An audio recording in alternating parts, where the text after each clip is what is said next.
Ready start. एक आदर्श राजनेता वही होता है जो ईमानदार, जिम्मेदार और जनहितैषी हो। पारदर्शिता, निष्पक्षता और जनता के प्रति जवाबदेही उनके कार्य का हिस्सा हो। जो आम जन की समस्याओं और ज़रूरतों को भली भांति समझे और उनका निराकरण करे। किसी भी जनप्रतिनिधि का यह मूल कर्तव्य है कि वह समाज में सौहार्द, शांति, सामंजस्य और सकारात्मक मूल्यों को बनाए रखने के लिए प्रतिबद्ध रहे। अगर जब जनता का चुना हुआ नुमाइंदा खुद ही आपराधिक आरोपों के घेरे में आ जाए तो इन सब आदर्शों का क्या महत्व रह जाता है। इस तरह के मामले जब बड़ी संख्या में सामने आने लगे तो सियासत में सूचिता के स्तर पर अंदाज़ा सहज ही लगाया जा सकता है। चुनाव अधिकार संस्था एसोसिएशन फॉर डेमोक्रेटिक रिफॉर्मर्स की एक हालिया अध्ययन रिपोर्ट में खुलासा किया गया है कि देश के लगभग 47% मंत्रियों के खिलाफ आपराधिक मामले दर्ज हैं। यानी केंद्र और राज्य सरकारों के कुल मंत्रियों में से करीब आधे आपराधिक गतिविधियों में आरोपी हैं। यह आंकड़ा चौंकाने वाला और आम जनमानस को सचेत करने वाला है। सवाल है कि अगर जनप्रतिनिधियों की ही छवि इस तरह की है तो हम किस तरह के समाज और राष्ट्र का निर्माण कर रहे हैं। रिपोर्ट के मुताबिक जिन मंत्रियों के खिलाफ आपराधिक मामले दर्ज हैं उनमें हत्या, अपहरण और महिलाओं के खिलाफ अपराध जैसे गंभीर आरोप शामिल हैं। राष्ट्रीय स्तर पर 40% केंद्रीय मंत्रियों ने खुद पर आपराधिक मामले दर्ज होने की जानकारी अपने चुनावी हल्फनामे में दी है।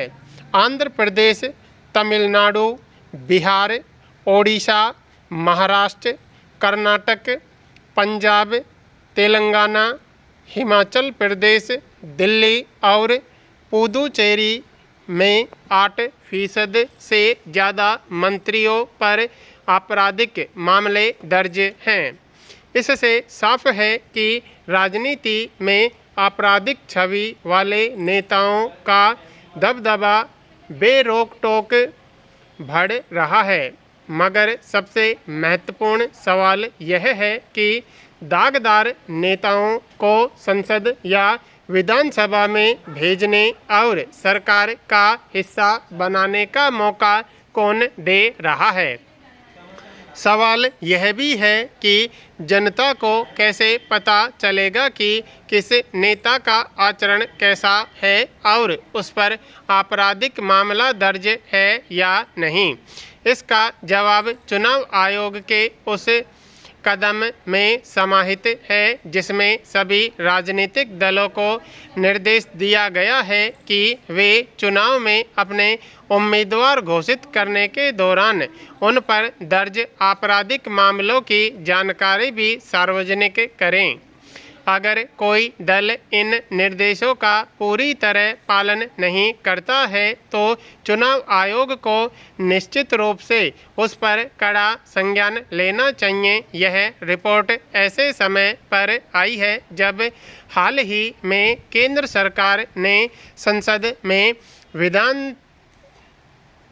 संविधान संशोधन विधेयक पेश किया है जिसमें गंभीर आपराधिक आरोपों में गिरफ्तारी के बाद 30 दिन तक हिरासत में रहने पर प्रधानमंत्री सहित मुख्यमंत्रियों और मंत्रियों को पद से हटाने का प्रावधान है।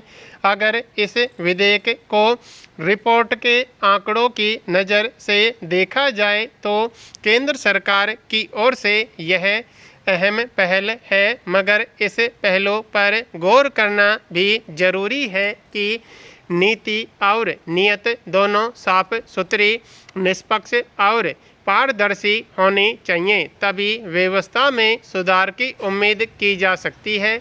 कानून बनाने के साथ साथ उसे प्रभावी तरीके से लागू करना भी जरूरी है ताकि समस्याओं को जड़ से उखाड़ा जा सके।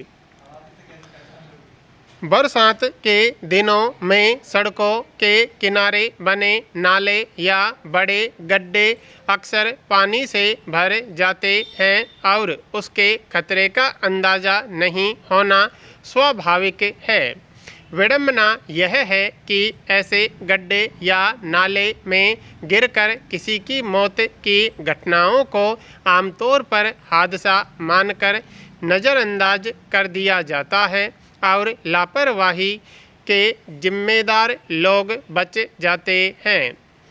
मगर असम के गुवाहाटी में सामने आई एक घटना इस मामले में एक नज़ीर है। गौरतलब है कि गुवाहाटी में एक निर्माणाधीन ऊपरीगामी पुल स्थल पर कई नाले और मनहोल को खुला छोड़ दिया गया था। उसी में एक नाले में गिर जाने की वजह से 3 वर्ष के एक बच्चे की मौत हो गई, मगर इसे भी महज एक हादसा मान लिया जाता तो शायद इस पहलू पर किसी को सोचने की ज़रूरत नहीं महसूस होती कि वहाँ नाले को खुला छोड़ दिया गया था, तो यह वहाँ ड्यूटी पर तैनात अधिकारियों या कर्मचारियों की लापरवाही थी जिसने एक बच्चे की जान ले ली।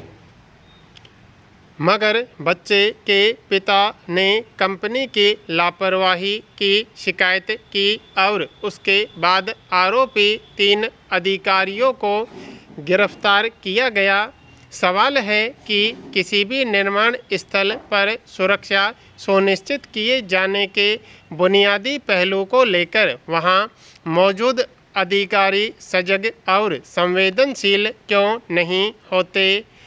खुला छोड़ दिए गए गड्ढे, नाले या मैनहोल में अगर धोखे से कोई व्यक्ति गिर जाता है और उसे कोई बड़ा शारीरिक नुकसान होता है तो ऐसी घटनाओं को हादसे के बजाय आपराधिक लापरवाही के तौर पर क्यों नहीं देखा जाए। सवाल है कि लोगों की आम आवाजाही वाली जगह पर अगर इस तरह की घोर अनदेखी की वजह से किसी की जान चली जाती तो इसके लिए किसे जिम्मेदार ठहराया जाना चाहिए। सड़कों, रास्तों के आसपास मैनहोल, नाले या गड्ढे को ढकना और पूरी तरह जोखिम रहित बनाने का दायित्व किसका है।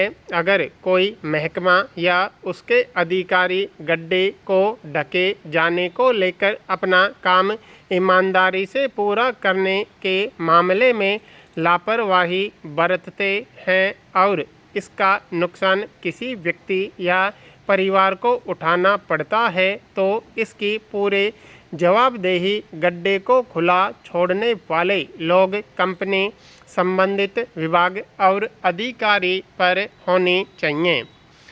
प्रदर्शन के मूल में उन्नति होती है, यह भी मान सकते हैं कि प्रदर्शन से तरक्की का मार्ग प्रशस्त होता है। बढ़ने और इससे आगे बढ़ने की लालसा जीवन के क्रम है। जीवन में हर हाल में जागृति रहे, इसलिए प्रदर्शन होते रहने चाहिए। जागरूक व्यक्ति नई से नई राह पर चलकर एक से एक उपलब्धियां पा लेता है।